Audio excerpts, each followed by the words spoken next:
Hi Busy Girl, Leanne here with another quick tip to help make you a better runner. Today we are talking about one of my very favorite topics, food.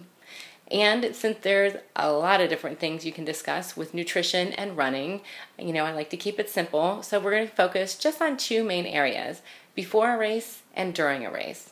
Now before a race, everyone talks about carb loading and everything the night before, and that is important to a certain extent.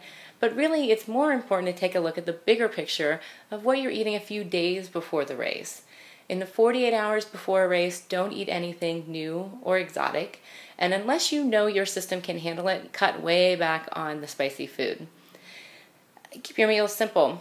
Pasta with tomato sauce and chicken with rice, something that's easy to digest and something that you know will work well for you. And also keep in mind your portions.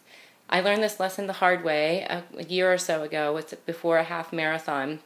I went out the night before with my friends, and we had this delicious meal. It was Italian, but it was a tasting menu, and it was way more food than I normally would eat the night before, and also we ate a little later than I normally would. And the next day, I was miserable. I was bloated, and I was hitting the porta potties, and I did not PR the way I wanted to, and I learned my lesson the hard way. So pay attention to those things. Secondly, during the race. Generally, the rule is that you'll need a supplement if you're going to be exercising for more than an hour. Now, when I first started running longer distances, I went to the running store and I picked up every different kind of gel and block and bean and whatever they had so that I could start to practice and see what worked really well for me. I tried them on the training runs, and I figured out pretty quickly what I liked to eat, what tasted good, what didn't upset my stomach, and what would help me to continue on the run and feel good. And just in case you're wondering, Clif Shot blocks were the winner for me. So once I figured out what to eat, then I started to look at when.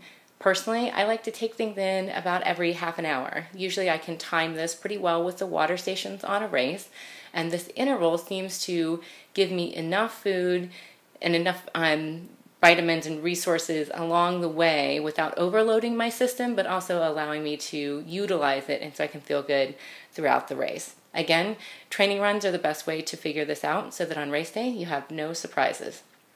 Leave a comment below and let us know what your favorite pre-race meal is. And if you want to know a little bit more, then join Busy Girls Running Club, because this month we're going to interview Kathleen Keller, who is an associate professor at Penn State in nutrition, and she's got a lot of great information on how nutrition and fitness work together. Click the link below to join, and I'll see you on the road.